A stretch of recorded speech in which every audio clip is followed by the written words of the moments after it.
परमथ पारमी संपन्नो मेत्ता मैत्री करुणा मुदिता उपेक्षा पारमी संपन्नो इति पिसो भगवानी खम पारमी संपन्नो निखम उपपारमी संपन्नो निखम परमत पारमी संपन्नो मेत्ता मैत्री करुणा मुदिता उपेक्षा पारमी संपन्नो इति पिसो भगवापन्या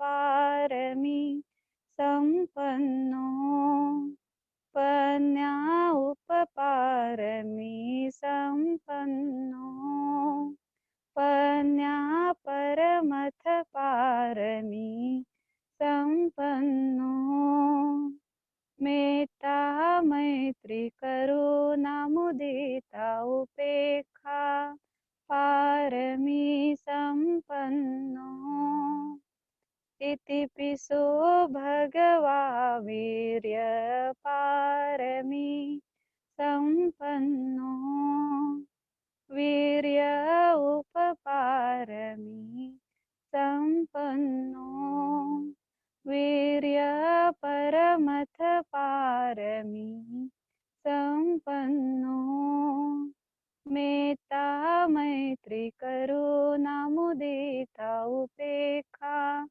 पारमी संपन्नो इति पिसो भगवा कान्ति पारमी संपन्नो कान्ति उपपारमी संपन्नो कान्ति परमथ पारमी संपन्नो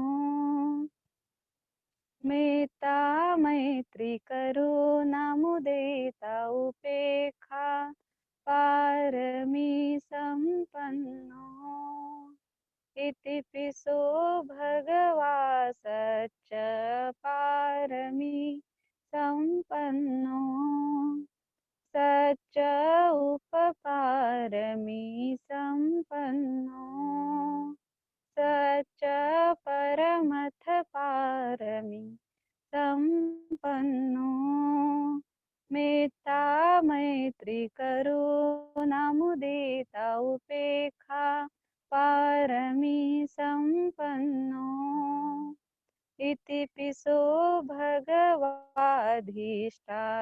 पारमी संपन्नो अधिष्ठान उपपारमी संपन्नो अधिष्ठान परमथ पारमी संपन्नो मेत्ता मैत्री करुणा मुदिता उपेक्षा पारमी संपन्नो इति पिसो भगवा मेत्ता पारमी संपन्नो मेत्ता उपपारमी संपन्नो मेत्ता परमथ पारमी संपन्नो मेत्ता मैत्री करुणा मुदिता उपेक्षा पारमी संपन्नो इति पिसो भगवा उपेक्षा पारमी संपन्नो उपेक्षा उपपारमी संपन्नो उपेक्षा परमथ पारमी संपन्नो मेत्ता मैत्री करुणा मुदिता उपेक्षा पारमी संपन्नो इति पिसो भगवा दश पारमी संपन्नो दस उपपारमी संपन्नो दस परमथ पारमी संपन्नो साधु साधु साधु साधु साधु.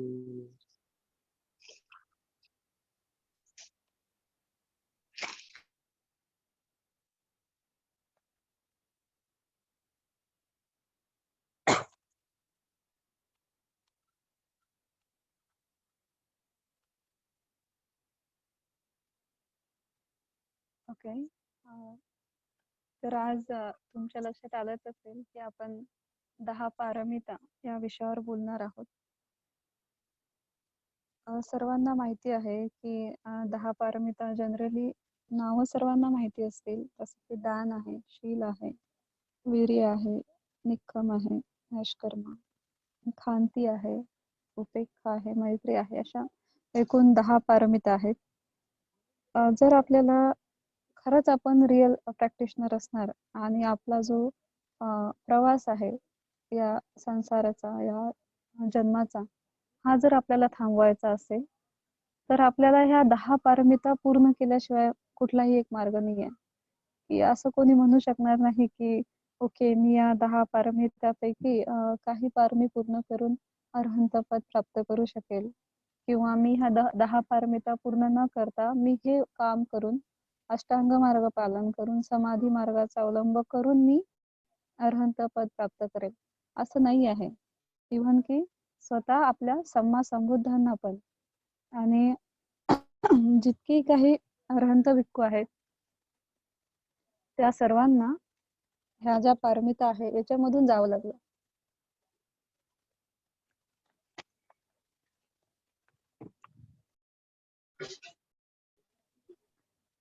तर आपल्याला पण आपण उपासक जीवनामध्ये असूयात किंवा आपण कधी भिक्खू भिक्खुनी जीवनामध्ये असणार, तर ह्या 10 पारमिता आपल्याला पूर्णत्वास न्याव्याच लागेल, त्याशिवाय मार्ग नाही आहे. मग अशा कुठल्या पारमिता आहेत 10 पारमिता, त्या डिटेल्स मध्ये आज आपण इथे बघणार आहोत. जसं पहिली पारमी आहे की दान पारमी आहे, फर्स्ट आहे ना.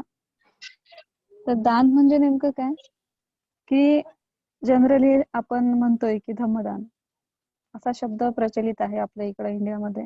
काहीही जेव्हा आपण विहारासाठी ऍक्ट करतो, काही कृत्य करतो, याला आपण धम्मदान म्हणून संबोधतो. ऍक्च्युली हे धम्मदानच नाही आहे. जे आपण विहारामध्ये काही फिजिकली ऍक्टिव्हिटी करून, म्हणजे आपण कर्म करून जे दान करतो, किंवा काही वस्तूंच्या स्वरूपामध्ये दान करतो, किंवा आपण पैशांच्या स्वरूपामध्ये दान करतो, या दानाचे काही विशेष वेगळे प्रकार आहेत. तर नेमकं दान म्हणजे काय? प्रत्येक दानाला आपण धम्मदान म्हणू शकत नाही. तर दान म्हणजे काय की कुठल्याही फळाची अपेक्षा न करता केलेलं कर्म, याला आपण दान म्हणतो. जनरली आपण जेव्हा काही कुशल कर्म करणार, सपोज काही लोक कुशल कर्म करत असतील आणि त्याच्या मोबदल्यामध्ये जर असा विचार करत असतील की याच्या बदल्यामध्ये मला हे मिळायला पाहिजे, याच्या मोबदल्यामध्ये मला हे प्राप्त व्हायला पाहिजे, तर ते दान असू शकत नाही. तो आपला लोभ झाला, तो आपला मोह झाला, ती आपली इच्छा झाली. बट एखादं असं कर्म कुठलंही असो, मग ते पैशाच्या स्वरूपातलं दान असो, औषधांच्या स्वरूपातलं दान असो, कुणाला काही वैयक्तिक मदत असो, किंवा कुठलंही एखादं कृत्य की ज्याच्या मोबदला आपल्याला 0%, म्हणजे आपण असं चित्तामध्ये ठेवतो की याच्या बदल्यामध्ये मला काहीच नकोय, असं केलेलं कर्म म्हणजे कुठल्याही फळाची अपेक्षा न करता केलेलं कर्म म्हणजे दान. मग त्याच्यामध्ये भगवंतांनी 3 प्रकारचे दान सांगितलेले आहे. एक असतं अहिंसा दान, एक असतं अभयदान आणि एक असतं धम्मदान. तर अभयदान म्हणजे काय की दुसऱ्यांचा जीव वाचवणे. जसं काही आपण मराठीमध्ये वाक्प्रचार आहे अभयदान, असा अभय देणे म्हणजेच काय की जीव वाचवणे. हे एक प्रकारचं सगळ्यात मोठं दान आहे. की एखादा रोगी व्यक्ती असेल, तो औषधांच्या अभावी त्याचा मृत्यू होत असेल, तर आपण त्याला औषधांचं दान देऊन त्याचा जीव वाचवू शकतो. एखाद्या ठिकाणी आपण अपघात झालेला बघतो. जनरली लोक तिथनं पळून जातात. तर आपल्याला जर आपण जर तिथे असू, तर आपण जर त्या व्यक्तीला हॉस्पिटल पर्यंत घेऊन जाऊ शकलो आणि जर त्या व्यक्तीचा जीव वाचला, तर ते आपलं अभयदान झालं. त्यानंतर जेव्हा आपण जर जागरूकपणे प्रत्येक कृत्य करत असणार, जसं की आपण चालताना आपल्या पायाखाली, काही काम करताना आपल्या हातातून अनेक जीव मृत्युमुखी पडतात. पण जर आपण जागरूकपणे केलं, तर आपण अनेक जीवजंतूंचा देखील जीव वाचवू शकतो. हे झालं तुमचं अभयदान. हे आपण डेली लाईफमध्ये करू शकतो. याला काही फार मोठा धम्म शिकण्याची गरज नाही. फार मोठी साधना करण्याची गरज नाही. इव्हन की भगवंत म्हणतायत की जो व्यक्ती शील मार्गावर आरूढ नाही आहे, म्हणजे जो व्यक्ती शील पालन करत नाही, तो पण दान करू शकतो आणि त्याची दान पारमी तो पूर्ण करू शकतो. दान पारमी पूर्ण करण्यासाठी शील आवश्यक नाही आहे. का? कारण की तिथे शील न घेतलेला व्यक्ती, म्हणजेच पंचशील न घेतलेला व्यक्ती, अष्टशील न घेतलेला व्यक्ती आणि जो व्यक्ती असा की जो धम्मावर आरूढ नाही आहे, ज्याला धम्माबद्दल काही ज्ञान नाही आहे, असाही व्यक्ती स्वतःची दान पारमी पुष्टी करत असतो आणि तो दान करू शकतो. त्यानंतर हे झालं अभयदान, की दुसऱ्यांचा जीव वाचवणे, दुसऱ्यांचा प्राण वाचवणे. जर आपण हे दान पूर्णत्वास नेलं, तर आपलाही जीव कधी ना कधी कोणीतरी वाचवतो. आपल्यालाही हे जीवन जे आहे, जे अनमोल जीवन आहे, ते फार जास्त काळ, लाईफ आपली जी आहे ते फार लॉंग होऊन जाते. फार दीर्घ आयुष्य मिळतं आपल्याला, खूप मोठं आयुष्य मिळतं जर आपण कुणाचा जीव वाचवत असू तर. हे अभयदानाचे परिणाम असतात. त्यानंतर आहे की अहिंसा दान. अहिंसा दानामध्ये येतं की भिक्षूंना चिवर दान करणे, फळ दान करणे, पैशाची मदत करणे, विहारासाठी कुठलीही ऍक्टिव्हिटी करणे, रोगी व्यक्तींना औषधी दान करणे. तर हे अहिंसा दानामध्ये येतं. याने काय होतं की जर आपण एखाद्या भिक्षूंच्या जर आपण गरजा पूर्ण करत असू, तर भविष्यामध्ये जेव्हा आपण भिक्षू असणार, तेव्हा आपल्याही गरजा आपले उपासक पूर्ण करतील. आपल्यालाही कुठल्याही गोष्टीसाठी फार काळ वेट करावा लागणार नाही, वाट बघावी लागणार नाही. आणि जनरली आपण जेव्हा सर्वसामान्य आयुष्यामध्ये असू, जर व्यक्ती भिक्खूंना औषधी दान करत असेल, एखाद्या रोगी व्यक्तीला आजारातून मुक्त करण्यासाठी प्रयत्न करत असेल, तर जेव्हा आपण आजारीच नाही पडणार फर्स्टली तर, आणि आपलं प्रोटेक्शन होईल, प्रत्येक रोगापासून आपण सुरक्षित बाहेर पडणार, रोगामधून आपण वाचणार, रोग आपल्यावर अटॅक करतील नाही.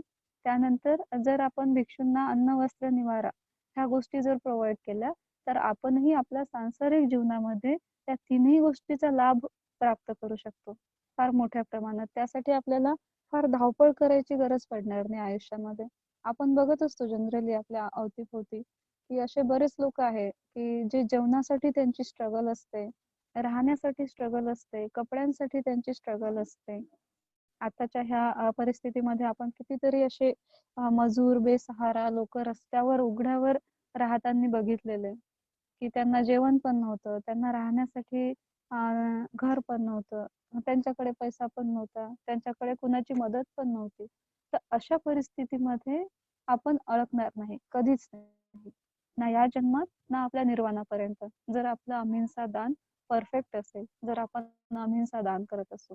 ह्या दानामध्ये जसं सांगितलंय मी की भिक्षूंना चिवर दान करणे, वस्त्र दान करणे, नंतर त्यांच्या गरजेच्या वस्तू दान करणे, फळे दान करणे, अन्न दान करणे म्हणजेच भोजन दान करणे, औषध दान करणे, कुठलीही वस्तू विहारांसाठी दान करणे आणि एखाद्या गरजू व्यक्तींसाठी मदत करणे, हे अहिंसा दानामध्ये येतं. त्यानंतर येतं की सगळ्यात मोठं दान, भगवंत म्हणतायत की धम्मदानं सब्बदानं जिनाती. त्यानंतर तिसरं दान ज्याला म्हटलेलं आहे की धम्मदान. धम्मदान म्हणजेच काय, की जे आपण म्हणतोय की कुणाला विहार, सपोज आपण काही पावती काढली, काही डोनेट केले पैसे वगैरे विहाराला, तर आपण जनरली म्हणतोय की मी धम्मदान केलं.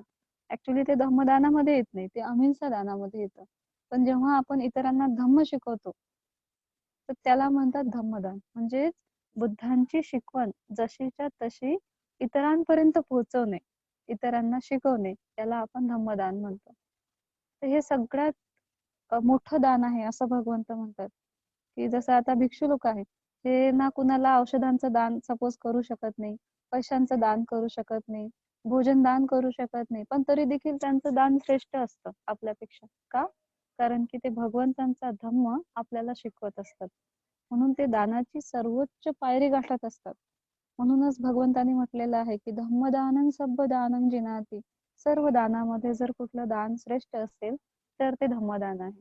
तर का धम्मदान सर्व सर्व दानामध्ये श्रेष्ठ आहे? की जसं आपण बघितलंय की अभयदान आहे, की कुणाचा तरी जीव वाचवणे. ठीक आहे, आपण त्या व्यक्तीचा जीव वाचवणार कुठपर्यंत? जोपर्यंत त्याचं मृत्यूचं कर्मफळ येत नाही, म्हणजे जोपर्यंत तो मरणार नाही तोपर्यंत तो त्या जीवनाचा आस्वाद घेऊ शकेल.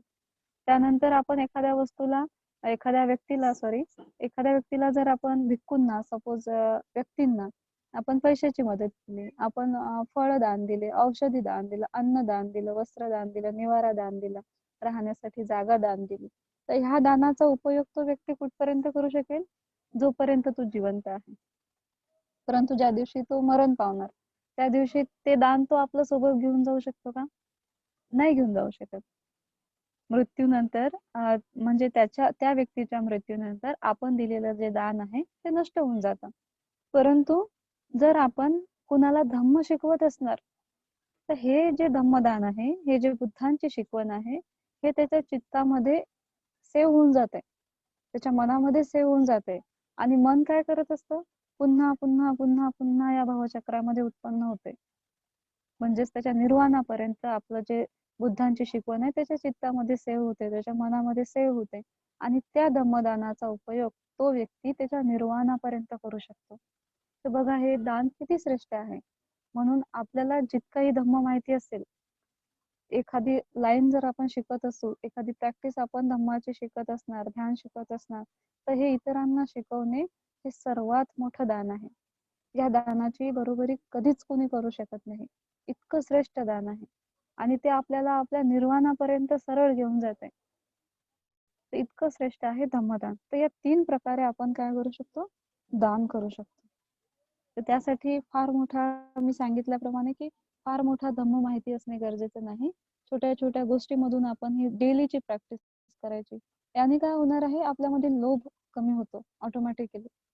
एक दिवस जर आपल्याला माहिती आहे की आपला शेवटचा मार्ग जो आहे तो त्यागच आहे. चाहे या जन्मात असो, पुढच्या जन्मात असो, 1000 जन्मामध्ये असो, 1000 कल्पानंतर असो, पण एक ना एक दिवस आपल्याला हे सर्व सोडावंच लागेल. जर हे आपल्याला आज माहिती आहे तर ह्याची प्रॅक्टिस आपण हळूवार आता सुरू करायला पाहिजे. रोजच्या लाईफमध्ये डोनेशन झालं पाहिजे. मग ते कुठल्याही स्वरूपात असं. हे तिन्ही दान नेहमी आपल्या चित्तामध्ये मनन करत राहायचे. अभयदान, अहिंसा दान, धम्मदान. अभयदान, अहिंसा दान, धम्मदान. ह्या 3 पैकी आज मी कुठलं दान केलंय? आज मी माझी कुठली दान पारमी पूर्ण केली? हे आपण नेहमी स्वतःच्या चित्तामध्ये ही आपली शिदोरी आहे आपल्या निर्वाणाची. ते आपण डेली लाईफमध्ये करायला पाहिजे. आणि अशा प्रकारे जर एक व्यक्ती ह्या तिन्ही दान जेव्हा तो व्यक्ती पूर्ण करतो त्यावेळेस त्याची दान पारमी पूर्ण होते.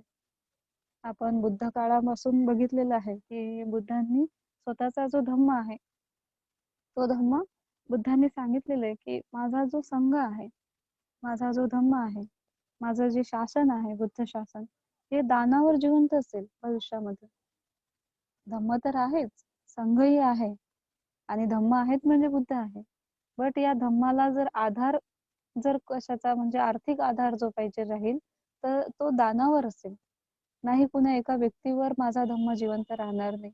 म्हणून भगवंतांनी भिक्षूंच्या हातामध्ये भिक्षा पात्र दिलं. का? कारण भगवंतांना माहिती होतं की जर एखादा व्यक्ती किंवा भिक्खू संघ आपण जर एखादा संकल्प केला की मी माझ्या पूर्ण आयुष्यामध्ये भिक्खू संघाला भोजन दान करेल, माझ्या एरियामध्ये जे भिक्खू आहेत, असा प्रत्येकाने सपोज संकल्प केला. परंतु असा संकल्प जोपर्यंत आपण जिवंत आहोत तोपर्यंतच आपण पूर्ण करू शकतो. परंतु भिक्खू संघ तर आपल्या मृत्यूनंतरही राहणार आहे. तेच भिक्खू नाही पण कुठलाही भिक्खू संघ तर म्हणजे त्रिकाला बाधित आहे, म्हणजे तिन्ही काळामध्ये संघ जिवंत राहणार आहे. तर संघाच्या ज्या गरजेच्या वस्तू आहेत त्या दानावर पूर्ण होतील. म्हणून भगवंतांनी धम्मामध्ये दानाला पहिली पायरी म्हटलेलं आहे. पारमितेमध्ये देखील पहिली पायरी काय आहे? दान आहे.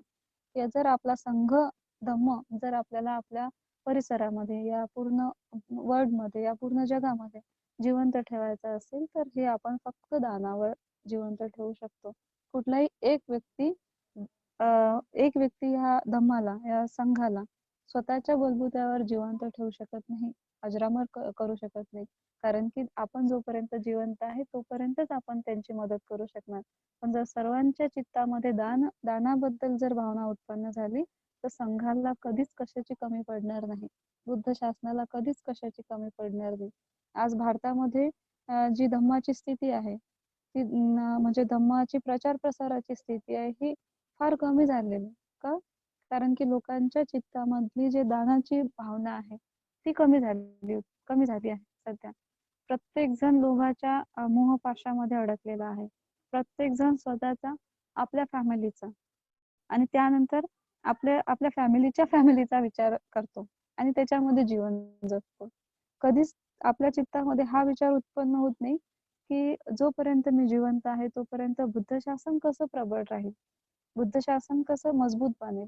कारण की माझ्या मृत्यूनंतर मी तर बुद्ध शासनासाठी काही करू शकणार नाही. कारण आपल्याला माहिती नाहीये की मृत्यूनंतर आपला जन्म कुठे होणार आहे, आपलं चित्त कुठे उत्पन्न होणार आहे. म्हणून या जन्मामध्ये जितके शक्य असेल तितकं आपण बुद्ध शासनाला प्रबळ बनवण्यासाठी मदत केली पाहिजे. ते छोटी का असो ना, जरुरी नाही आहे की फार मोठी मदत करायची. जसं बाबासाहेबांनी सांगितलं होतं किंवा तुमच्या कमाईच्या 20% म्हणजे 20वा हिस्सा, तुमच्या कमाईचा 20वा हिस्सा तुम्ही दानामध्ये दिला पाहिजे. आज जर आपण सपोज जर आपण रोजचा 10-20 रुपये जरी सर्वसाधारण जर संघासाठी राखीव ठेवले आपल्या कमाईमधले तर आपण या बुद्ध शासनाची फार मोठी मदत करू शकतो भारतामध्ये. तर अशा प्रकारे आपल्याला ही दान पारणी पूर्ण करायची आहे. दानाचे अतिशय मोठे मोठे उदाहरण आपण बुद्ध काळापासून बघत आलेलो आहोत.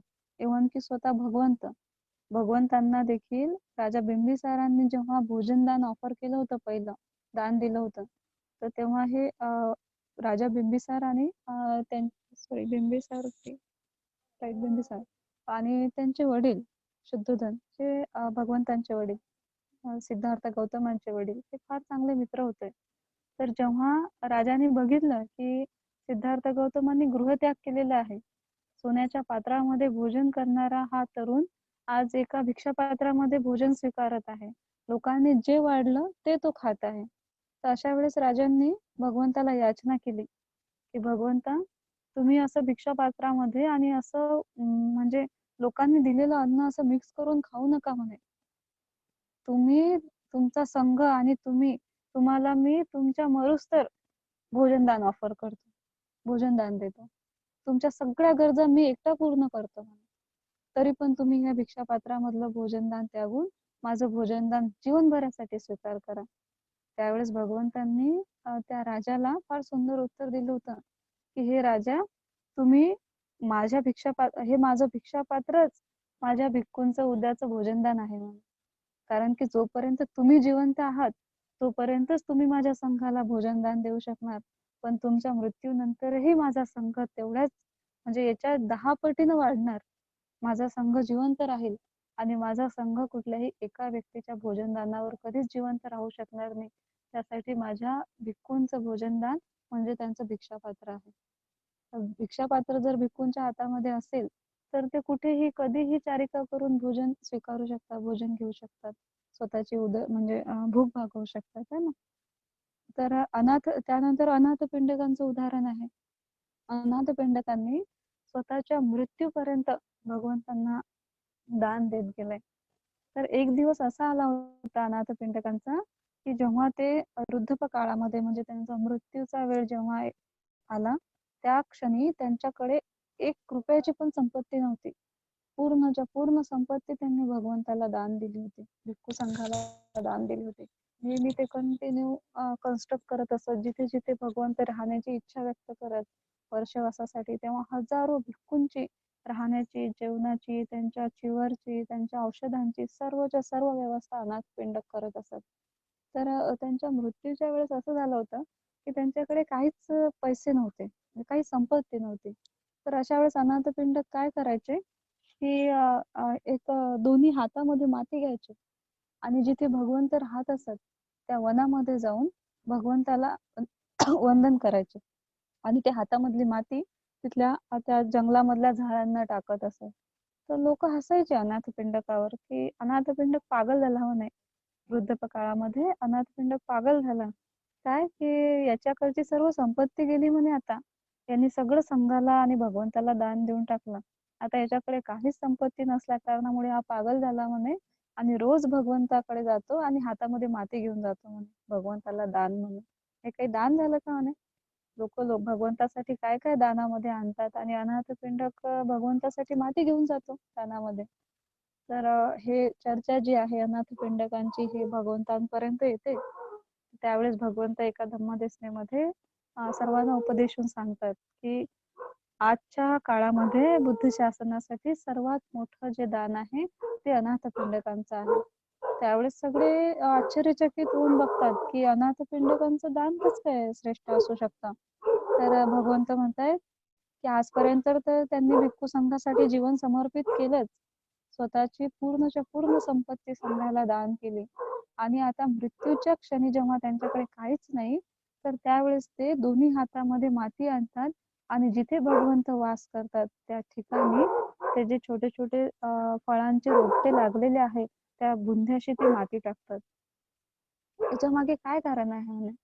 याच्या मागे हे कारण आहे की हे जे फळांचे छोटे छोटे रोपटे आहे आज त्या अनाथपिंडकांच्या माती टाकल्यामुळे त्याचे ज्या मुळा आहेत त्या मजबूत होत आहेत.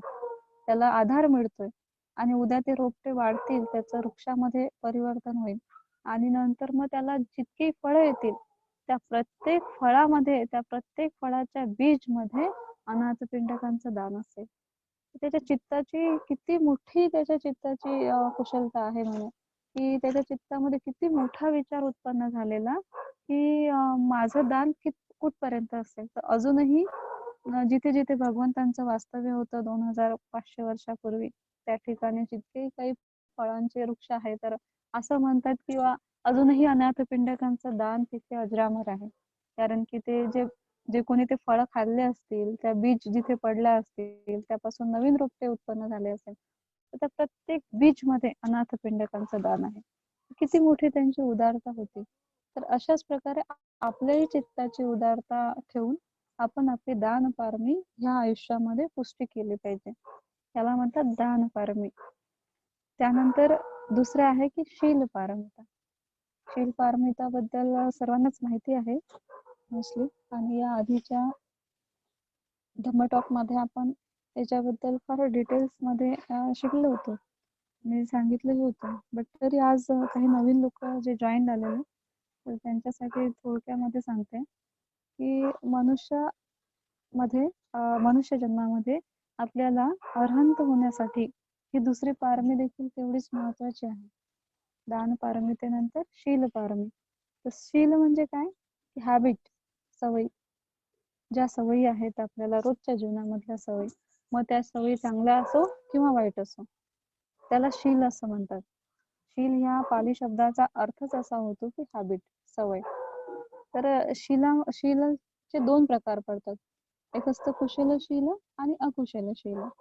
तर कुशलशील म्हणजे जे काही भगवंतांनी आपल्याला पंचशील सांगितलेले आहे, अष्टशील सांगितलेले आहेत, रसशील सांगितलेले आहे त्याला आपण कुशलशील असे म्हणतो. आणि शीलाच्या विरोधात या कुशलशीलाच्या विरोधात जितकी काही आपण मानसिक, वाचिक, शारीरिक क्रिया करत असो त्याला अकुशलशील असे म्हणतात. अकुशल धम्मही आपण त्याला म्हणू शकतो. तर जे आपली 10 पारमिता आहेत त्याच्यापैकी जर दुसऱ्या याच्यामध्ये जर आपण जाऊ की शील पारमी त्याच्यामध्ये मनुष्य जीवनामध्ये आल्यावर कमीत कमी माणसाने या आयुष्यामध्ये पंचशील तरी पालन करायला पाहिजे. रोजच्या आयुष्यामध्ये पंचशील पालन करायला पाहिजे. तर भगवंत म्हणतायत की हे जे पंचशील आहेत हे जे भगवंतांनी आपल्याला पंचशील दिलेले आहे तर आपल्या लाईफला आपल्या ह्या जीवनाला मिळालेली ही फार सुंदर संधी आहे की या आयुष्यामध्ये आपण पंचशील पालन करू शकतो. हे ऍक्च्युली निसर्गाकडून भेटलेलं एक दान आहे आपल्याला ही लाईफ आणि शील पालन करण्याची एक संधी देणे हे निसर्गाचं दान आहे. बघा निसर्गाने किती मोठं दान केलेलं की आपल्याला अशी संधी उपलब्ध करून दिली की आपण शील पालन करणार. आपण दुसऱ्या योनींमध्ये बघतो, प्राण्यांच्या योनीमध्ये बघतो है ना की ते शील पालन नाही करू शकत. प्रत्येक योनीमधला आहार वेगळा असतो, त्यांची जीवन जगण्याची शैली वेगळी असते. त्याच्या कारणामुळे त्यांच्याच्याने पंचशील पालन नाही होत. परंतु मनुष्य जन्मच एक असा जन्म आहे की तिथे आपण पंचशील पालन करू शकतो, अष्टशील पालन करू शकतो, दशशील पालन करू शकतो. तर बऱ्याच लोकांचं असं म्हणणं राहतं किंवा या फॅमिली लाईफमध्ये, सांसारिक जीवनामध्ये आपण पंचशील नाही पालन करू शकत. तर ही चुकीची संकल्पना आहे आपली, की आपण पंचशील नाही पालन करू शकत. भगवंतांनी पंचशील हे सांसारिक जीवनासाठीच दिलेले आहेत, की मी हिंसा करणार नाही, मी दिलेली वस्तू न विचारता घेणार नाही, न दिलेली वस्तू कधी स्वीकारणार नाही, म्हणजेच मी चोरी करणार नाही, मी खोटं बोलणार नाही, मी व्यभिचार करणार नाही, मी मादक पदार्थांचं सेवन करणार नाही, बुद्धीला भ्रमित करणाऱ्या कुठल्याही पदार्थाचं मी सेवन करणार नाही. इतके सरळ आणि सोपे पंचशील भगवंतांनी या जीवनासाठी दिलेले आहेत. आणि ते पूर्ण केल्याशिवाय आपली दुसरी शील पारमी देखील पूर्ण होत नाही. एका व्यक्तीला अरहंत होण्यासाठी शील पारमी परफेक्ट असायला पाहिजे. जर आपल्या शील पारमितेमध्ये थोडीही जरी उणीव राहिली तरी आपल्याला पुन्हा पुन्हा पुन्हा पुन्हा या भवचक्रामध्ये जन्म घ्यावा लागतो, जोपर्यंत आपली शील पारमी परफेक्ट होत नाही. इतकं या शीलाचं महत्व आहे, या शील पालन करण्याचं महत्व आहे. म्हणून प्रत्येकाने एक नेहमी स्वतःसाठी एक रिमाइंडर द्यायचं की ही जी लाईफ आहे, ही लाईफ मला कशासाठी मिळालेली आहे. तर कशासाठी मिळालेली आहे? माझ्या 10 पारमिता पूर्ण करण्यासाठी ही लाईफ मला मिळालेली आहे. आणि त्या मी पूर्ण करेलच. त्यासाठी मी सदैव प्रयत्न करेन. म्हणून रोजच्या जीवनामध्ये जितकं शक्य असेल, जर आपल्याला हॅबिट नाही आहे, आजपर्यंत आपण अकुशल धर्मामध्ये जीवन व्यतीत केलं असेल, परंतु यानंतर मी रोजच्या जीवनामध्ये प्रयत्न करेल की माझ्याच्याने पंचशील पालन होतील. उपवासाच्या दिवशी मी प्रयत्न करेल की मी अष्टशील धारण करेल, मी दशशील धारण करेल. कारण की भिक्खू एक ना एक दिवस मी भिक्खू जीवनामध्ये प्रविष्ट होणार आहे, मी भिक्खू जीवनामध्ये जाणार आहे. आणि त्यावेळेस मात्र मला 227 नियमांचं, आणि भिक्खुनी असेल तर मला 311 नियमांचं पालन करावं लागेल. तेवढे शील मला धारण करावे लागतील. मग त्यासाठी मी माझ्या चित्ताला आजच सवय लावतो की मला आजपासून शील धारण करायचे आहे, मला आजपासून शील पालन करायचे आहे. तर प्रयत्न करायचा की माझं एकही शील चुकूनही तुटणार नाही. तुटलं असेल तर पुन्हा रिमाइंड करायचं. एक नोटबुकवर एक राईट डाऊन करायचं. आज जर माझ्याच्याने एखादं शील तुटलं असेल तर लिहून घ्यायचं आजच्या डेटमध्ये की आज मी इतके शील तोडलेले आहेत, जेणेकरून उद्याचा जेव्हा दिवस उगवेल त्यावेळेस मी प्रयत्नशील असेल की उद्या माझ्याच्याने ह्या शील तुटणार नाहीत. कारण की शीलच माझ्या आयुष्याचा पाया आहे, माझ्या धम्माचा पाया आहे. आणि जर माझे शील कमकुवत असतील तर मी समोर कुठलीच पार मी पूर्ण करू शकत नाही. शील हे सगळ्यात मुख्य गाभा आहे धम्माचा. जोपर्यंत आपल्या आचरणामध्ये, आपल्या चित्तामध्ये शीलाचं शुद्धीकरण होणार नाही, तोपर्यंत आपण धम्माच्या मार्गावर फार लांबचा प्रवास करू शकत नाही.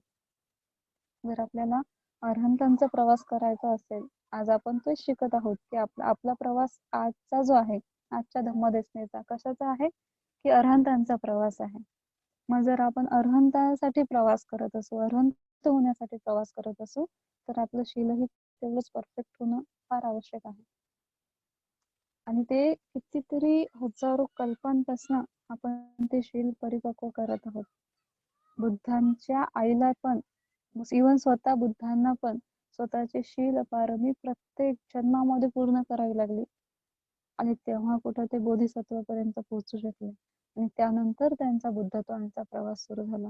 इव्हन बुद्धांच्या लाईफमध्ये, बुद्धांच्या जीवनामध्ये जितकेही काही व्यक्ती होते त्यांनाही हजारो कल्पाच्या शील पारमी पूर्ण कराव्या लागतात. त्यावेळेस ते बुद्धांचे सहकारी, बुद्धांचे सोबती होऊ शकतात.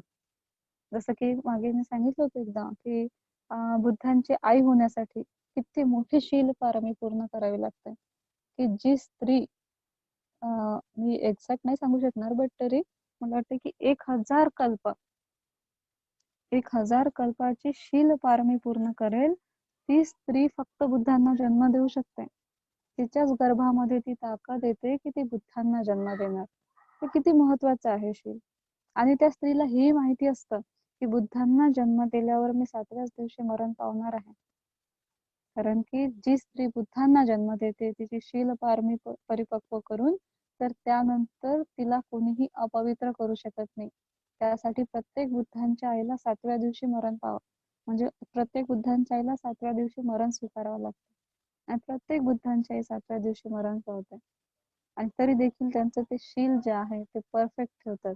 इव्हन ज्यावेळेस बोधिसत्व आईच्या गर्भामध्ये प्रवेश करतात त्या दिवस पासून तर बोधिसत्वांच्या जन्मापर्यंत महामाया शील धारण करतात, शील पालन करतात, एकही शील तुटू देत नाही. कारण की त्यांच्या गर्भामध्ये बोधिसत्व वास करत असतात, बुद्ध वास करत असतात. म्हणून इतके महत्वाचे शील आहेत आपल्याही जीवनामध्ये. असं म्हणजे जे फॅमिली लाईफ मध्ये, सांसारिक जीवनामध्ये लोकांना वाटतं की आपल्या पोटीही चांगले मुलं जन्माला आले पाहिजे, आपल्या उदरीही चांगले मुलं जन्माला आले पाहिजे. तर त्यासाठी आई वडील दोघांनीही शील पालन करणे फार आवश्यक आहे. जे आई वडील शील पालन करत नाही त्यांचे मुलंही शील पालन करत नाही. जे मुलं शील पालन करत नाही त्यांचेही मुलं शील पालन करत नाही.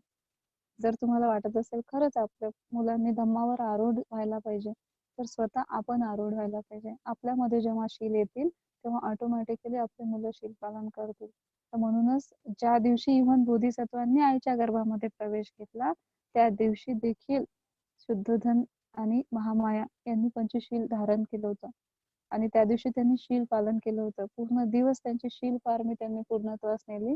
त्यावेळेस बोधिसत्वांनी आईच्या गर्भामध्ये प्रवेश घेतला आणि ज्या दिवशी बोधिसत्वांनी आईच्या गर्भामध्ये प्रवेश घेतला त्या दिवस पासून तर त्यांच्या मृत्यूच्या दिवसपर्यंत महामायेला पूर्ण शील धारण करावे लागले आणि ती प्रत्येक बुद्धांची आई करते. इतकी महत्वाची शील आहेत. म्हणून प्रयत्न करायचा की एवढी सुंदर, एवढी प्रेशियस लाईफ आपल्याला मिळालेली आहे, तर आपण ती व्यर्थ न गमावता आपली शील पारमी पूर्ण करण्यासाठी ही लाईफ केली पाहिजे. माहिती नाही की आता याच्यानंतर केव्हा पुन्हा मनुष्याच्या लाईफ मध्ये आपण येणार. भगवंत म्हणतायत की या पृथ्वीवर जेवढी काही माती आहे, जितकी माती आहे त्या मातींचे कण आहेत, त्याच्यामधला एक कण नखावर ठेवायचा, सुईच्या टोकावर मावेल एवढा छोटासा कण नखावर ठेवायचा, तर तो कण म्हणजे मनुष्य जन्म आहे. आणि पृथ्वीवर जेवढी काही माती आहे तेवढी माती म्हणजे इतर जन्म आहे. मग ते प्राण्यांचे असो, देवतांचे असो, ब्रह्मांचे असो, असुरचे असो, नरक असो, कुठलेही असो, इतर सर्व जन्म, ते पूर्ण पृथ्वीवरची माती म्हणजे तेवढे जन्म आणि एक त्या मातीचा एक कण सुईच्या टोकावर बसेल एवढासा कण म्हणजे मनुष्य जन्म आहे. आणि मनुष्य जन्मासाठी खूप मोठी पारमिता लागते. तर आपण आज सगळे फार पारमी संपन्न लोक आहोत की आपण मनुष्य जन्मामध्ये आलेलो आहोत. मनुष्य जन्मामध्ये येऊनही आपल्याला धम्माचं आयुष्य मिळालं, जे धम्म आपण श्रवण करत आहोत. याचा अर्थ की आपण ह्या प्राप्तीसाठी, हे सगळं ऐकण्यासाठी, ह्या जन्मासाठी आपण कितीतरी कल्पाचा प्रवास केलेला आहे. म्हणून हे लाईफ उगाच वाया जायला नको. आता समोर भगवंत म्हणतायत की जर त्या सुईच्या टोकावर मावेल एवढा मातीचा कण पुन्हा जर या पृथ्वीवरच्या मातीमध्ये पडला तर आपण शोधू शकणार का त्या मातीमधून की कुठला कण माझ्या नखावर होता जो खाली पडलेला आहे? कुणीही शोधू शकणार नाही. एकदा तो त्या मातीवर पडला पृथ्वीवरच्या तर तो पुन्हा या मातीमध्येच एकजीव होऊन जाईल, आपण त्याला शोधू शकणार नाही. तर तशाच प्रकारे एकदा जर आपला मृत्यू झाला आणि आपण जर आपल्या मृत्यूनंतर पुन्हा जर आपण या त्या मातीच्या कणामध्ये एकत्रित म्हणजे इतर जन्मामध्ये जर आपण गेलो तर त्याच्यानंतर मनुष्य जन्मामध्ये कधी येणार हे फार फार म्हणजे अशक्य गोष्ट आहे. म्हणूनच भगवंत म्हणतायत की दुर्लभो मनुसक्त पती लाभ, की फार दुर्लभ आहे मनुष्याचा जन्म. आणि दुर्लभम सद्धम्म सवनम, आणि त्याच्यामध्येही सद्धम्म श्रवण करणं हेही तेवढंच दुर्लभ आहे. दुर्लभम खन संपत्ती, म्हणजे धम्माची जी संपत्ती आहे ते भेटणं हेही फार दुर्लभ आहे. आणि दुर्लभम सत्पुरुष समसेव, त्याच्यामध्येही दुर्लभ आहे सत्पुरुषांची संगती. आणि दुर्लभम पब्बज्ज, म्हणजे प्रवज्जेची लाईफ म्हणजे भिक्खू जीवन, भिक्षुनी जीवन, हे अति दुर्लभ गोष्ट आहे. तर आता आपण आपल्यामध्ये बघूयात की आपण किती दुर्लभ आहोत. पहिलं दुर्लभ आहोत की आपल्याला मनुष्याचा जन्म मिळाला, त्यानंतरही आपण दुर्लभामध्ये म्हणतो की आपल्याला सद्धम्म ऐकायला मिळत आहे. त्यानंतरही आपण दुर्लभ आयुष्यामध्ये असं आहोत की आज आपण सगळेजण धम्मासाठी प्रयत्नशील आहोत. सगळे आपण आपला वेळ काढून असे मीटिंग ऑर्गनाइज करून धम्मश्रवण करत आहोत. म्हणजे धम्मासाठी आपल्या आतमध्ये एक ऊर्जा आहे. आपल्याला प्रत्येकाला इच्छा आहे की मला धम्मश्रवण करायचं. इट मीन्स की आपण सत्पुरुषांच्या संगतीमध्ये आहोत, की कोणी ना कोणी आपल्याला या धम्म मार्गावर एंगेज ठेवत आहे ना. तर इतकं दुर्लभ आहोत.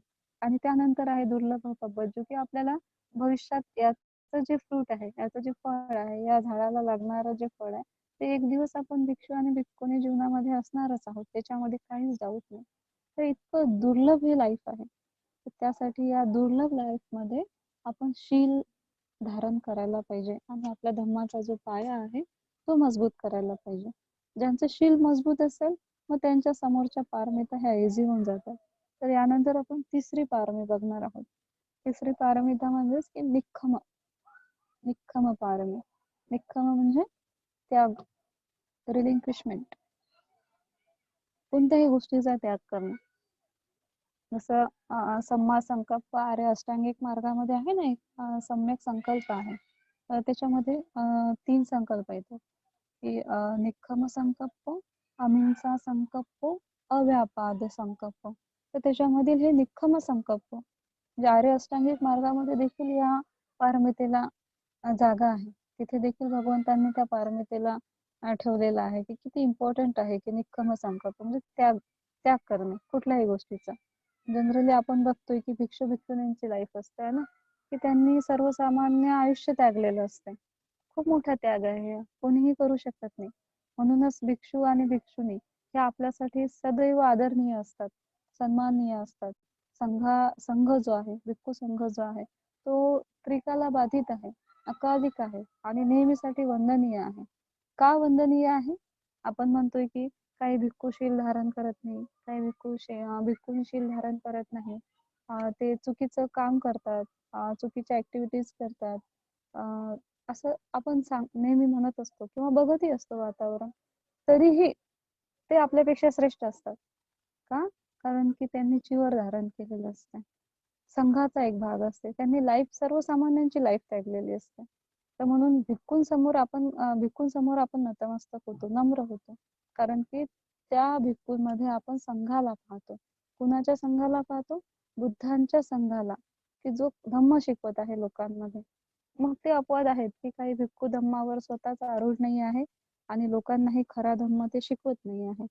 ते अपवाद आहेत. पण तरीही ज्यावेळेस आपण संघाची परिभाषा करतो, संघ डोळ्यासमोर ठेवतो, तर असा संघ असतो की जो भगवंतांचा पवित्र संघ आहे, ज्याच्यामध्ये एक दाग नाही आहे. स्वतःला त्यांनी सर्व गोष्टीतून, सर्व दुःखातून, सर्व दोषातून मुक्त केलेलं आहे.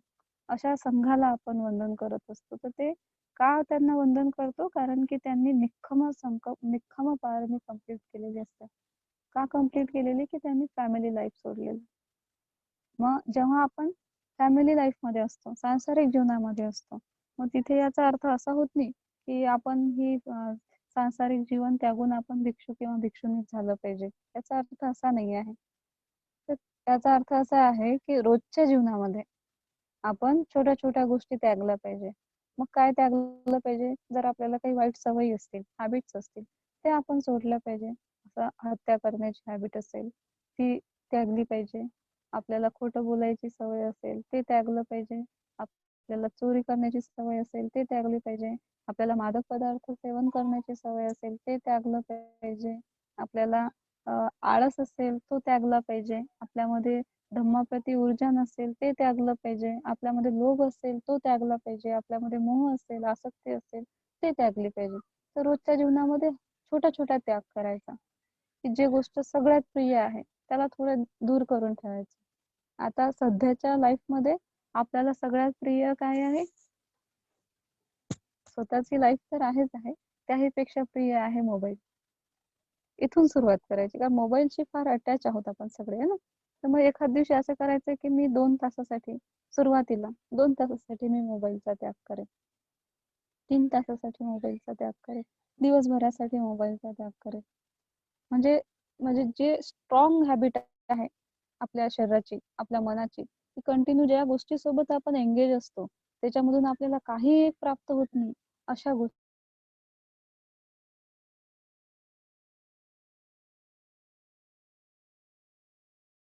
आपण करू शकणार. त्यानंतर आहे की दिवसभरासाठी समजा एखाद्या व्यक्तीला फार बोलायची सवय असेल, आपल्याला फार बोलायची सवय असेल, तर एखाद दिवशी असा संकल्प करायचा की मी आज 1 तासासाठी काहीच बोलणार नाही. मौन धारण करेन.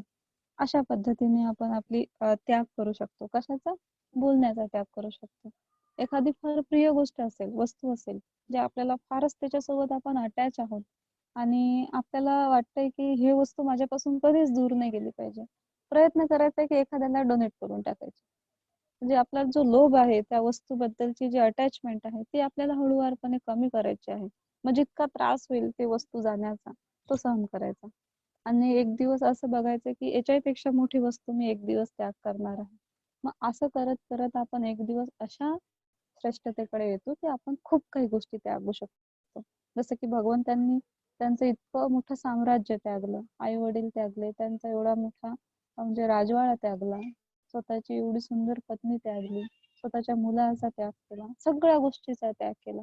ही त्यागाची भावना त्यांची एकदमच उत्पन्न नाही झालेली की ते लोक म्हणतात की ते बुद्ध होते. ते बुद्ध असेच नाही उत्पन्न झाले. त्यांनी कितीतरी हजारो जन्माचा प्रवास करत करत करत ते बुद्धत्वापर्यंत आले आणि प्रत्येक जन्मामध्ये भगवंतांनी ती पारमी पूर्ण केलेली आहे. त्यागाची पारमी पूर्ण केलेली आहे. एकदा तर भगवंत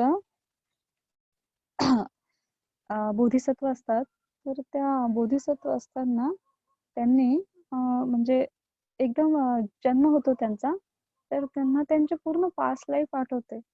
पास्ट लाईफ आठवते तर ते तेव्हा बघतात की ते 1000 वर्षापर्यंत नरक यातना भोगत होते.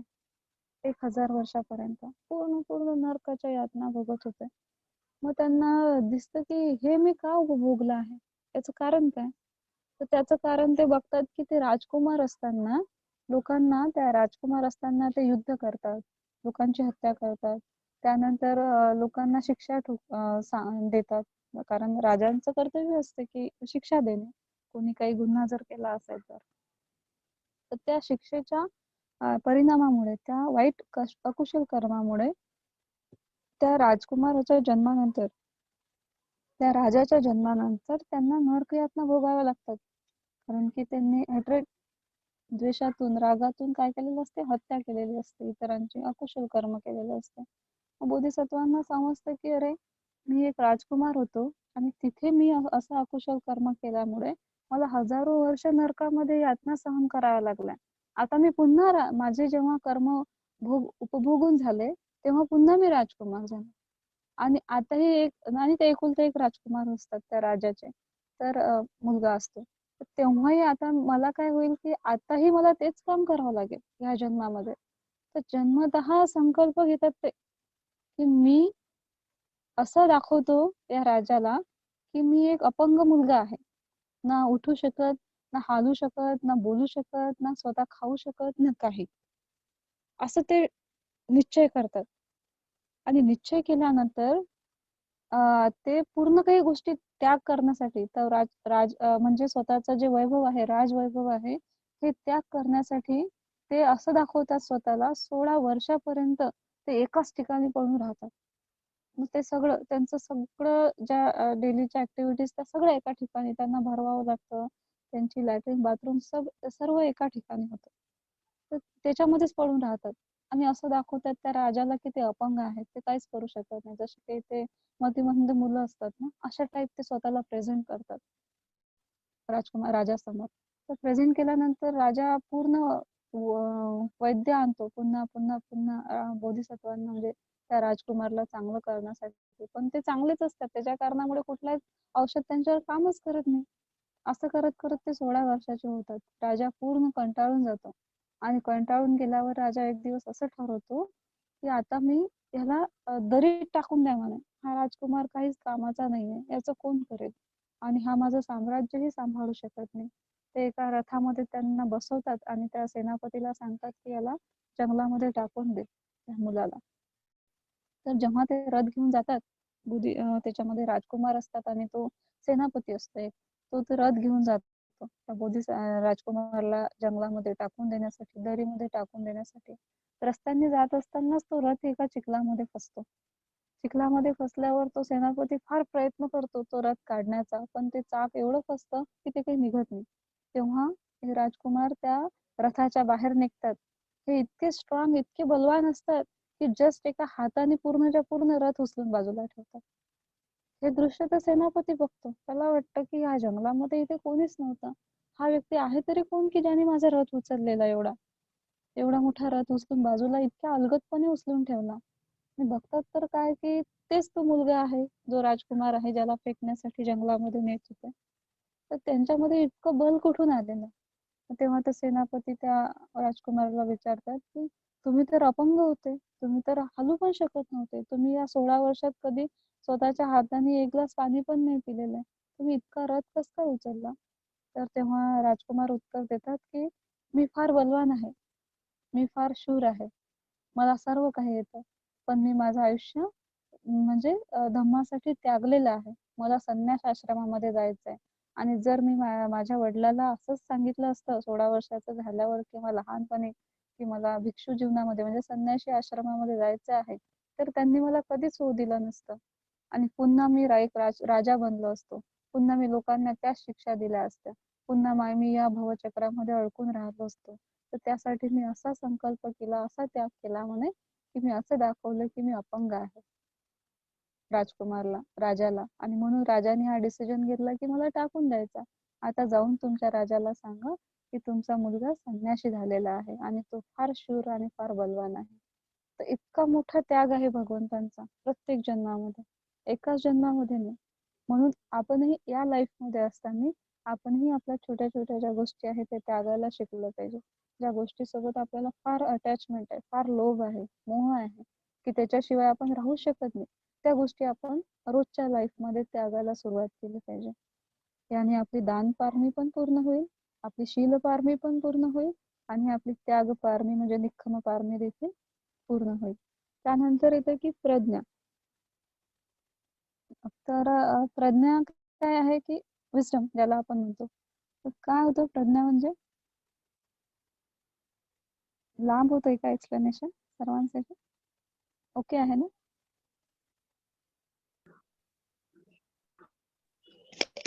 एकदम ओके.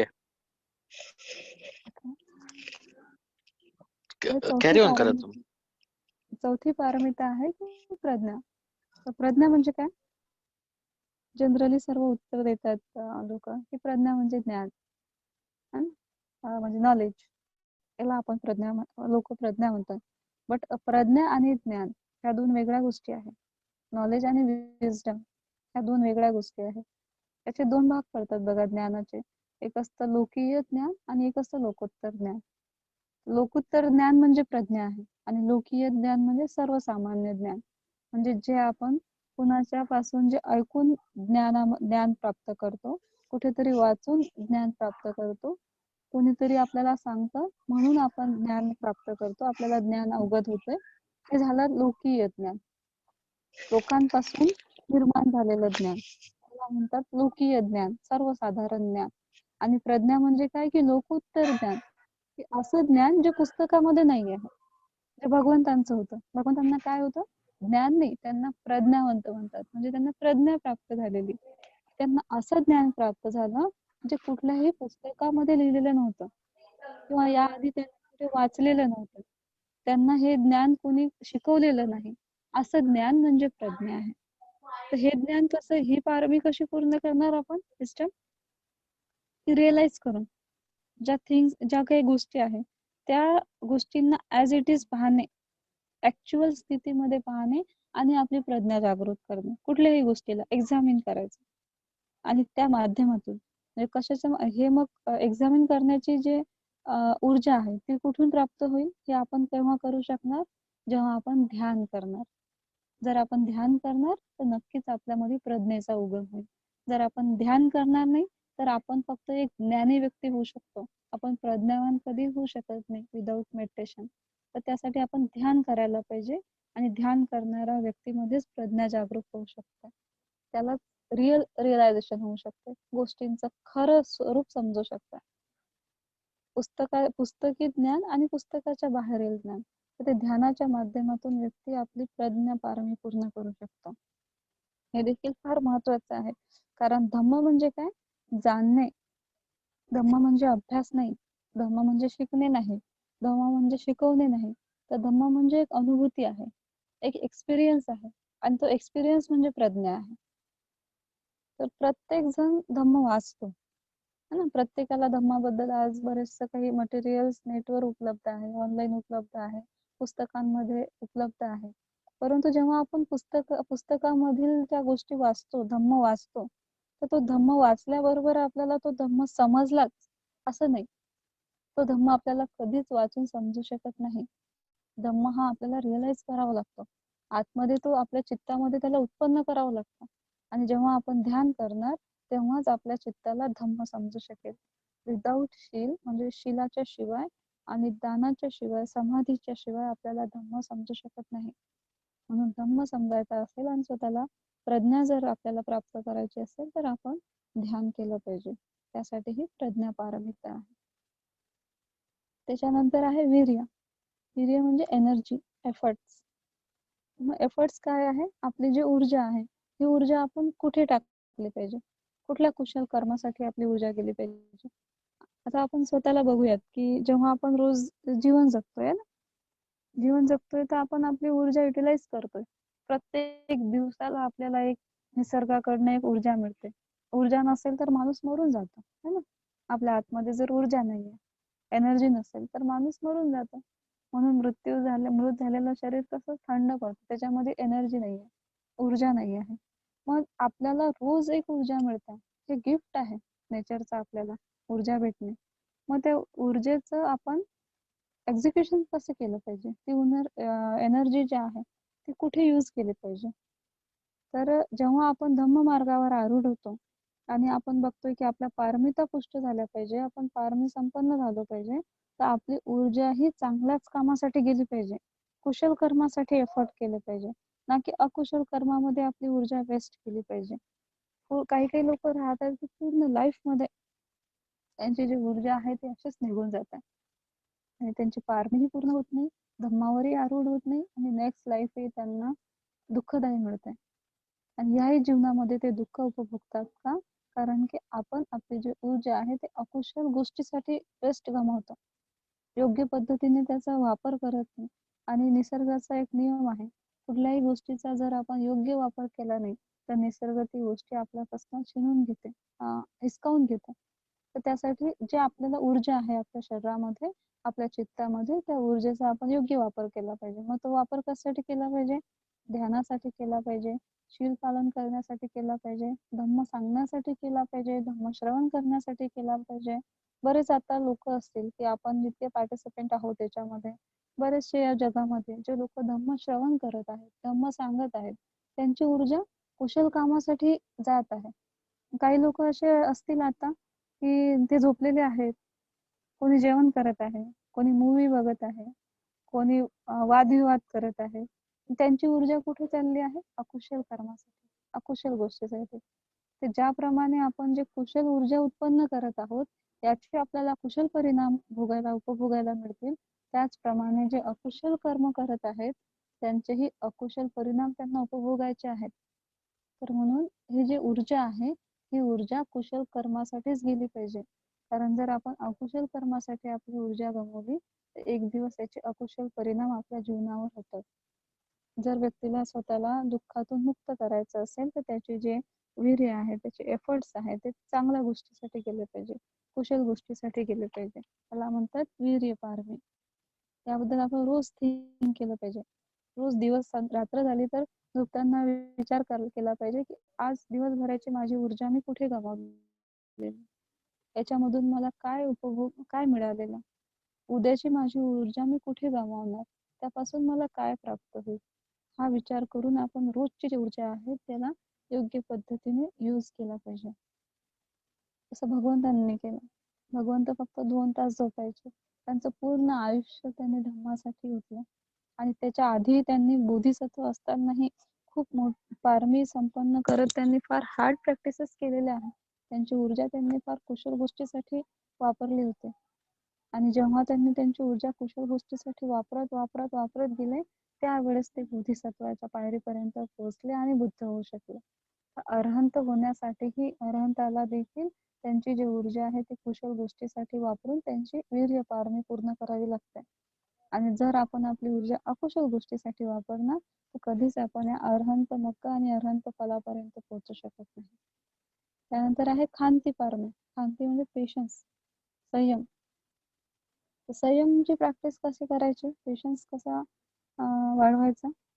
रोजच्या जीवनामध्ये सपोज सुरुवात करायची, छोटीशी सुरुवात करायची, की काही म्हणण्याआधी काही करण्याआधी थोडंसं संयम ठेवायचा.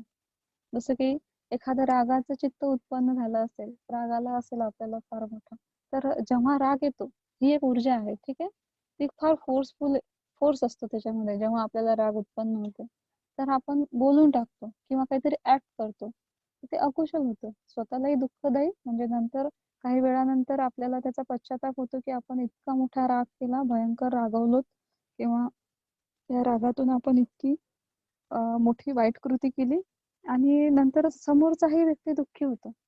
आणि तोच जर राग आल्यावर जर आपण मैत्री केली आणि त्या रागाला जर थोडा वेळ थांबवलं, सपोज प्रॅक्टिस करायची, जर आपल्याला आपली पारमी पूर्ण करायची आहे, तर आता राग आला तर असं असं एकदम चित्तामध्ये आणायचं की मी 1 तासानंतर रागवेल. असं म्हणायचं, फिक्स रागवेल, मला रागवायचे. ओके, रागवायचं. आपण राग नष्ट नाही करू शकत. मग मला 1 तासाने रागवेल. मग जेव्हा 1 तास होतो तेव्हा त्या रागाची जी पॉवर आहे, त्याची जी तीव्रता आहे ती फार कमी झालेली असते. मग जेव्हा 1 तास येतो तर मग परत म्हणायचं, मी आता परत 1 तासाने रागवेल. परत 1 तासानंतर आठवण येतं आपल्याला की नाही, मला त्याच्याशी भांडायचंय, मला त्याला काहीतरी बोलायचंय, मला हे कृत्य करायचंय. मग तेव्हा त्या 1 तासानंतर पुन्हा त्याची एनर्जी कमी होते. कारण की ऊर्जा जी आहे ही ऊर्जा कधीही एका जागी स्थिर थांबू शकत नाही.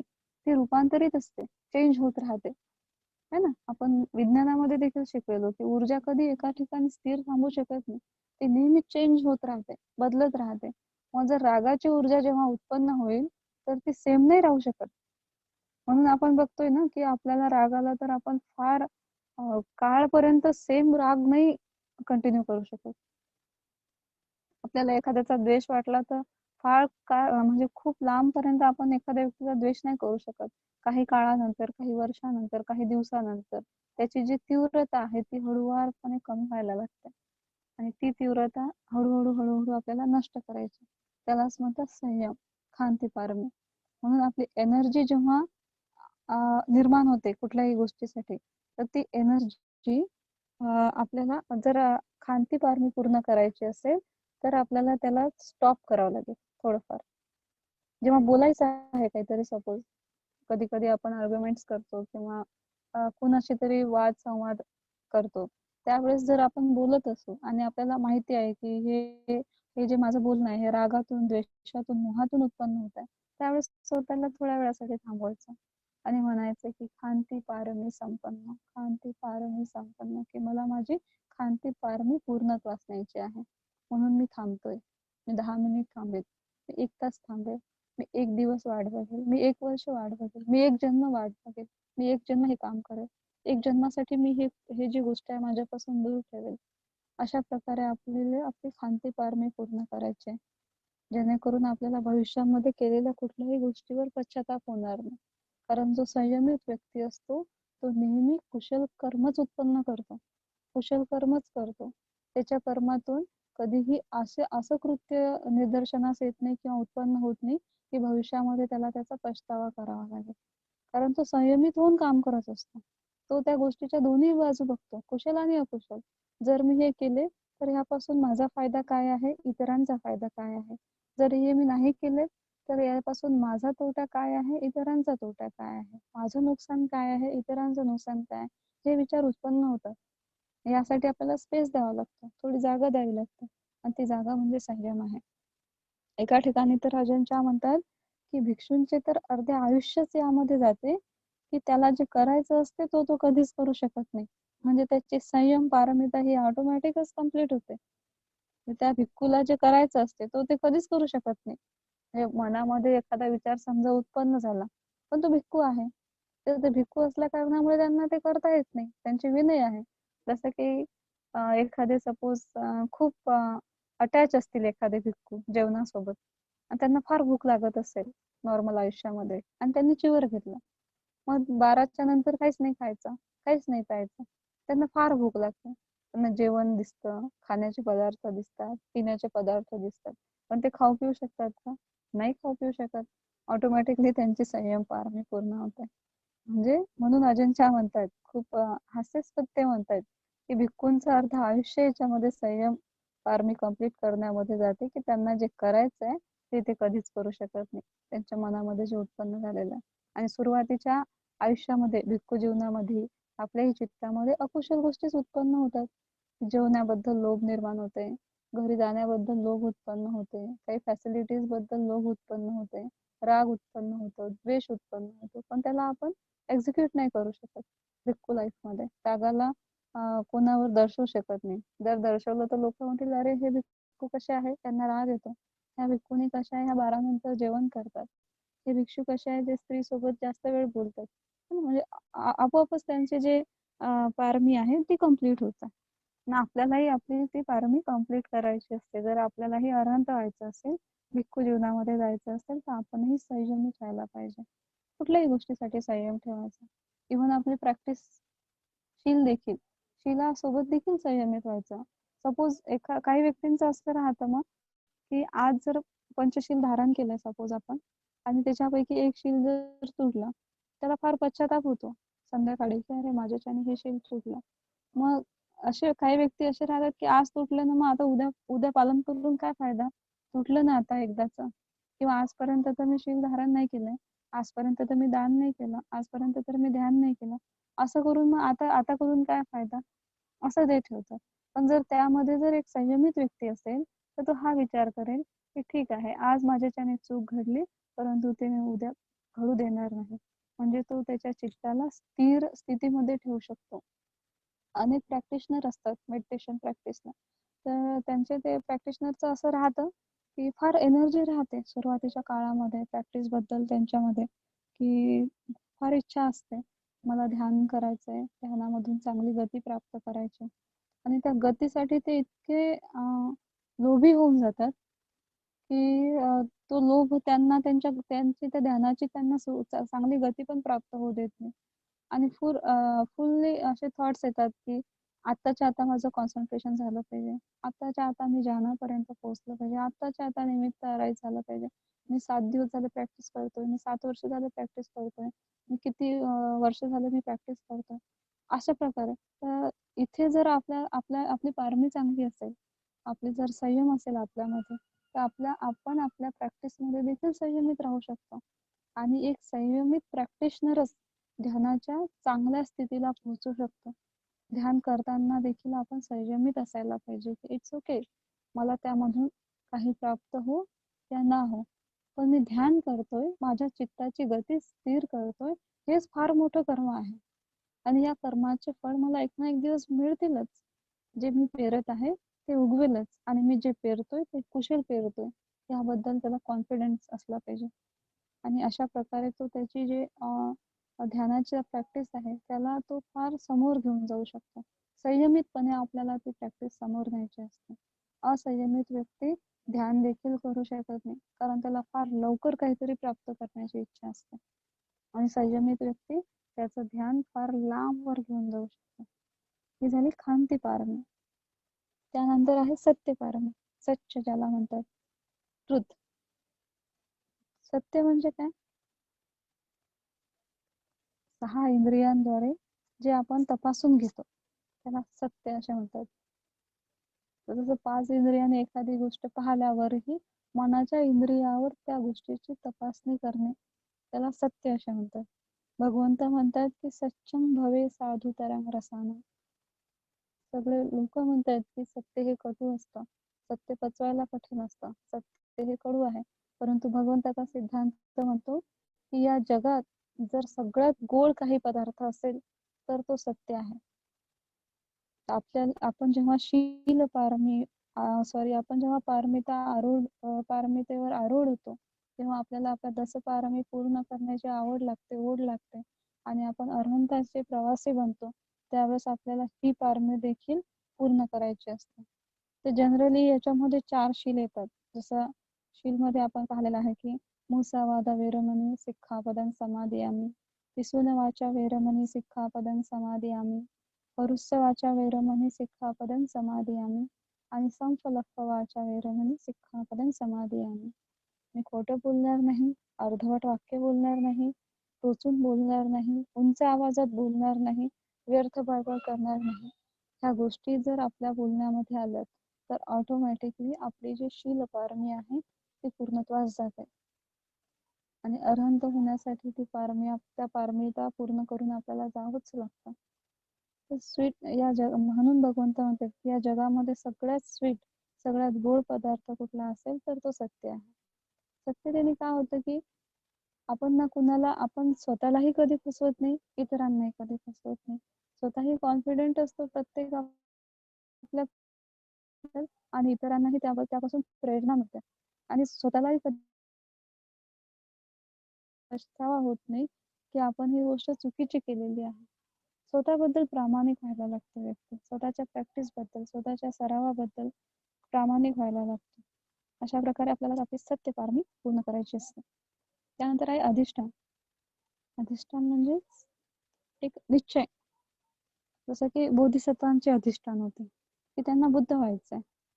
जेव्हा बोधिसत्वांनी अधिष्ठान ठेवले की त्यांना बुद्ध व्हायचंय तर त्यांनी ह्या संसाराचे कितीतरी राऊंड मारलेत, खूप लांब प्रवास केला आणि त्यानंतर कुठं ते बुद्ध होऊ शकले. इतकं त्यांनी अधिष्ठान त्यांचं जे होतं ते फिक्स केलेलं. कशासाठी? बुद्ध होण्यासाठी त्यांनी अधिष्ठान पूर्ण केलं. मग तसंच आपल्याला कशासाठी अधिष्ठान ठेवायचंय की आपलं अरहंताचं अधिष्ठान आहे. आपल्याला अरहंत व्हायचंय. पण जेव्हा अरहंत व्हायचंय तर मग त्याची सुरुवात श्रोतापन्नापासून होते. की मला श्रोतापन्न व्हायचंय, मला सकदागामी व्हायचंय, मला अनागामी व्हायचंय, मला अरहंत व्हायचंय. मग जर आपले हे अधिष्ठान असतील, त्या अधिष्ठानासाठी मग मी काय करायला पाहिजे? तर माझी दान पारमी पूर्ण करायला पाहिजे, शील पूर्ण करायला पाहिजे, ध्यान पूर्ण करायला पाहिजे, वीर्य कंप्लीट करायला पाहिजे, माझे संकल्प निखम असले पाहिजे, माझी प्रज्ञा डेव्हलप असली पाहिजे. या सगळ्या गोष्टीचं एक अधिष्ठान ठेवायचं. तर जसं सारिपुत्त महामोगला यांचं अधिष्ठान होतं की दीपंकर बुद्धांच्या काळामध्ये जेव्हा दीपंकर बुद्ध निरोध समापत्ती ध्यानामध्ये प्रवेश करतात तर 7 days बुद्ध त्या ध्यानामध्ये असतात. तर त्यावेळेस सारिपुत्त आणि महामोगलायन 7 दिवसापर्यंत बुद्धांची सेवा करतात आणि एक पुष्प घेऊन हातात उभे राहतात भगवंतांच्या समोर. असं अधिष्ठान ठेवतात की जोपर्यंत हे संन्यासी, त्यांना माहिती नसतं की हे बुद्धच आहेत, जोपर्यंत हा संन्यासी त्याच्या ध्यानामधून बाहेर पडणार नाही तोपर्यंत हे पुष्प घेऊन मी यांच्या सेवेत इथे उभा असेल. आणि खरंच सारिपुत्त आणि महामोगलायन 7 दिवसापर्यंत तिथे उभे राहतात. आणि जेव्हा 7व्या दिवशी त्यांच्या मागच्या जन्माची गोष्ट आहे, जेव्हा 7व्या दिवशी दीपंकर बुद्ध त्यांच्या निरोध समापत्तीमधून बाहेर पडतात त्यावेळेस मग दीपंकर बुद्ध सारिपुत्त आणि महामोगलांना आशीर्वाद देतात की सम्मा संबुद्धांच्या काळामध्ये तुम्ही देखील धम्मसेनापती म्हणून जन्म घेणार, म्हणजे बुद्धांच्या धम्माचे एक मुख्य आधारस्तंभ बनणार, मुख्य आधार बनणार भगवंताच्या धम्माचे.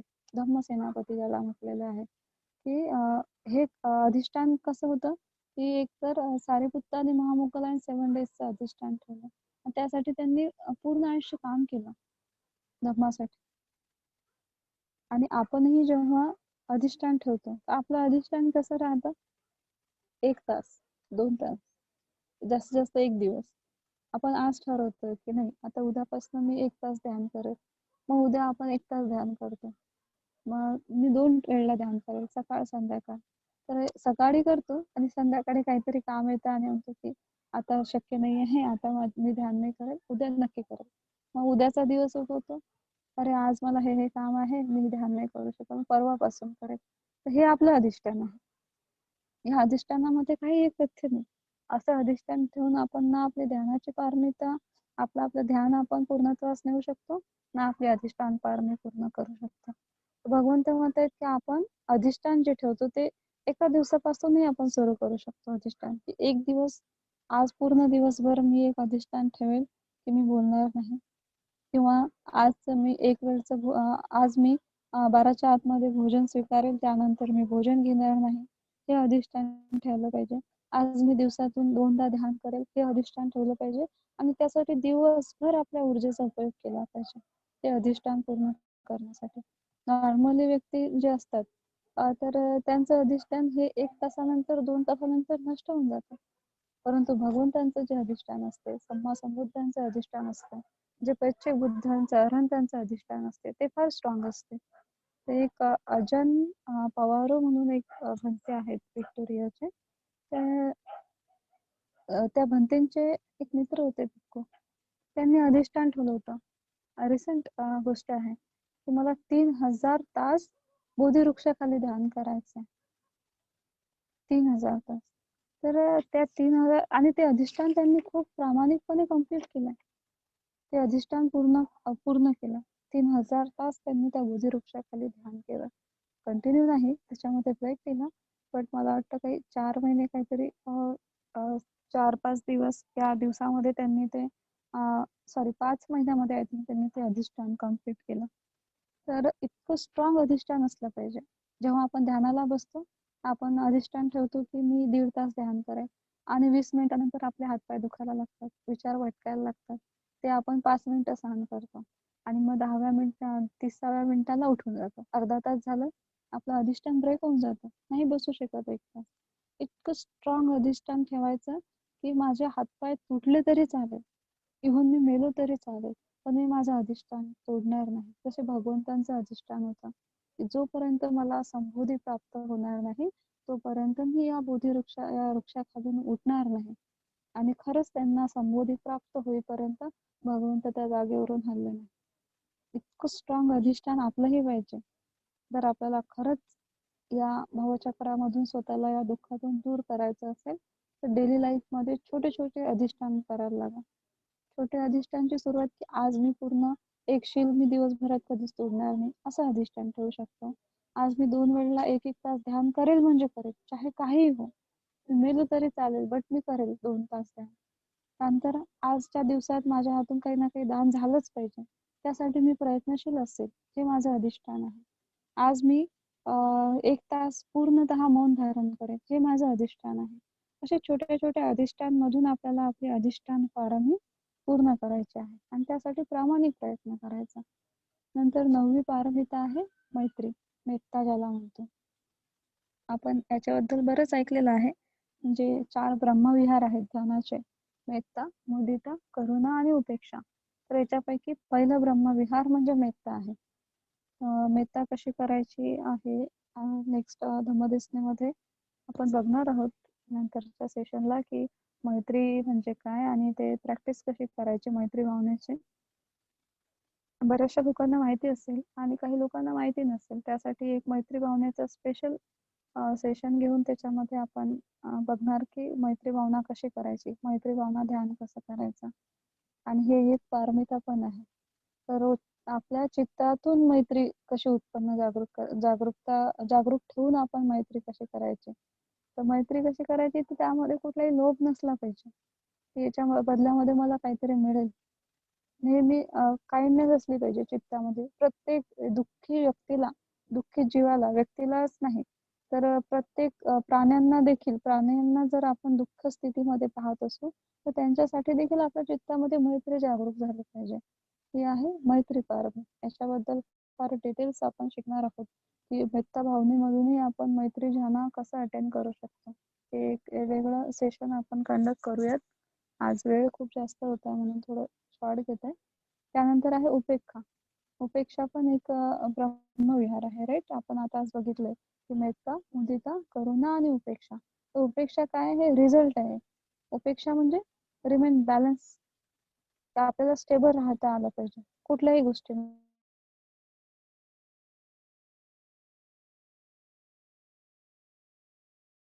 नाही आणि जर दुःखामध्ये फार दुःखी व्हायचं नाही. त्याच्यामध्ये जो व्यक्ती बॅलन्स करू शकेल तो त्याची उपेक्षा पारमी पूर्ण करू शकतो. भगवंतांनी याला फार सुंदर उदाहरण दिलेलं आहे. त्याच्यामध्ये भगवंत म्हणतायत की जे सुख आणि दुःख आहे बघा, उपेक्षा कशी बघायची, कसं बॅलन्स करायचं. तर भगवंत म्हणतायत की ते सापाचं जे तोंड आहे त्याला आपण दुःख समजूयात. ओके, सापाचं जे तोंड आहे त्याला दुःख समजूयात आणि सापाची जी शेपटी आहे त्याला सुख समजूयात. तर समजा आपल्याला माहिती आहे की सापाच्या तोंडाला जर आपण हात लावला किंवा त्याच्यामध्ये हात टाकला तर काय होणार, दुःख उत्पन्न होणार. म्हणजे ते आपल्याला पॉयझनस राहील, आपण ते आपल्याला विषबाधा होईल त्यापासून आणि आपण मरून जाऊ जर सापाच्या तोंडाला हात लावला, तोंडामध्ये हात टाकला तर. आणि तेच जर आपण आता सुख बघूयात, तर सापाची शेपटी म्हणजे सुख. जर आपण सापाची शेपटीतून विषबाधा होत नाही हे आपल्याला माहिती आहे, शेपटीतून आपल्याला साप चावणार नाही हे आपल्याला माहित आहे, पण जर आपण ती शेपटी फार होल्ड करून ठेवली हातामध्ये तर काय होईल, साप परत येऊन तोंड पाठीमागे घेऊन आपल्याला चावावी, आपल्याला विषबाधा होईल. म्हणजेच भगवंत म्हणतात की जर आपण सुखी असलो आणि त्या सुखाला जर आपण फार चिटकून राहिलो, पकडून ठेवलं घट्ट, तर ते दुःख काय होतं, पलट येऊन आपल्याला चावा घेतात. ज्याप्रमाणे तो सापाची शेपटी होल्ड करणाऱ्या व्यक्तीला साप असा पाठीमागे येऊन चावा घेतो, म्हणजे त्याला दुःख स्पर्श करतं. त्याचप्रमाणे जो व्यक्ती नेहमी सुखाच्या मागे धावते तर तो सुखाच्या मागे धावत असताना दुःख त्याला अवतीभोवती घेरून ठेवत असतं. भगवंत म्हणतात की ना सुखाच्या मागे धावायचं ना दुःखाच्या मागे धावायचं, आपण मिडल पाथवर असलं पाहिजे, त्याला मध्यम मार्ग म्हटलेला आहे. उपेक्षा भावनामध्ये ना सुख ना दुःख, चौथ्या ध्यानामध्ये तेच आपल्याला डेव्हलप करायचं असतं. तेव्हा मेडिटेशन मध्ये तुम्ही फार लांबवरचा प्रवास करणार तेव्हा तुम्हाला प्रॅक्टिकली असा एक्सपिरियन्स येईल की किती सुंदर असतो उपेक्षा भाव, की ना तिथे सुख असते ना दुःख असतं. म्हणजे फार अशी आनंददायी गोष्ट जर घडली तर त्याबद्दल फार सुख उत्पन्न होत नाही, बॅलन्स राहतं ना की ओके इट्स ओके. आणि जर एखादी दुःखद घटना घडली तर त्यासाठी फार दुःखी होत बसत नाही मनुष्य प्राणी. तेव्हा जो उपेक्षेमध्ये विहार करायला लागतो, वास करायला लागतो, तो ओके दुःख आहे हे नष्ट होणार. म्हणजे तो त्या प्रत्येक गोष्टीमध्ये उत्पन्न होणार 3 सिद्धांत बघतो. काय, ही गोष्ट निर्माण झालेली आहे, ही एक दिवस बदलणार, हे एक दिवस नष्ट होणार आणि यापासून एक दिवस दुःखाची उत्पत्ती होईल. तर ह्या तीनही गोष्टी अनिच्छ दुःख अनात्ता त्या प्रत्येक गोष्टीमध्ये आहे. आपण जे संसारामध्ये ज्याही गोष्टी उपभोगतो प्रत्येक गोष्टीमध्ये ह्या 3 गोष्टी इन्क्लूड असतात, ऑलरेडी इन्क्लुडेड असतात. काय, ते अनिच्छ असतं, दुःख असतं आणि अनात्ता असतं. म्हणजे प्रत्येक गोष्ट बदलणारी असते, प्रत्येक गोष्ट दुःखदायी असते आणि प्रत्येक गोष्ट जे आहे ते कधीच आपल्याला फार काळ बिलॉंग करू शकत नाही, आपली आपली राहू शकत नाही. कुठलीच गोष्ट आपली नाही आहे. आपण स्वतःचं आपलं शरीरही आपलं नाही आहे, तेही बदलत आहे, तेही दुःख दुःख उत्पन्न करतं, आपल्यासाठी वेदना उत्पन्न करतं. तर म्हणून उपेक्षेमध्ये विहार करायला शिकलं पाहिजे आणि याला म्हणतात उपेक्षा पारमी. अशा प्रकारे ह्या 10 पारमिता आहेत आणि त्या 10 पारमिता जो व्यक्ती पूर्ण करतो तो अर्हंत फल प्राप्त करतो. आणि ह्या 10 पारमिता पूर्ण करण्यासाठी जो व्यक्ती प्रयत्न करतो तो मग्गावर असतो. कुठल्या मग्गावर, सोतापन्न मग्गा, सकदागामी मग्गा, अनागामी मग्गा, अर्हंत मग्गा. आणि ज्यावेळेस तो या 10च्या 10 पारमी पूर्ण करतो त्यावेळेस तो अर्हंत फल प्राप्त करत असतो. अशा प्रकारे आजची जी धम्मदेशना आहे इथेच मी थांबवत आहे. आपण सर्वांनी इतक्या शांततेने ऐकून घेतलं त्यासाठी फार धन्यवाद.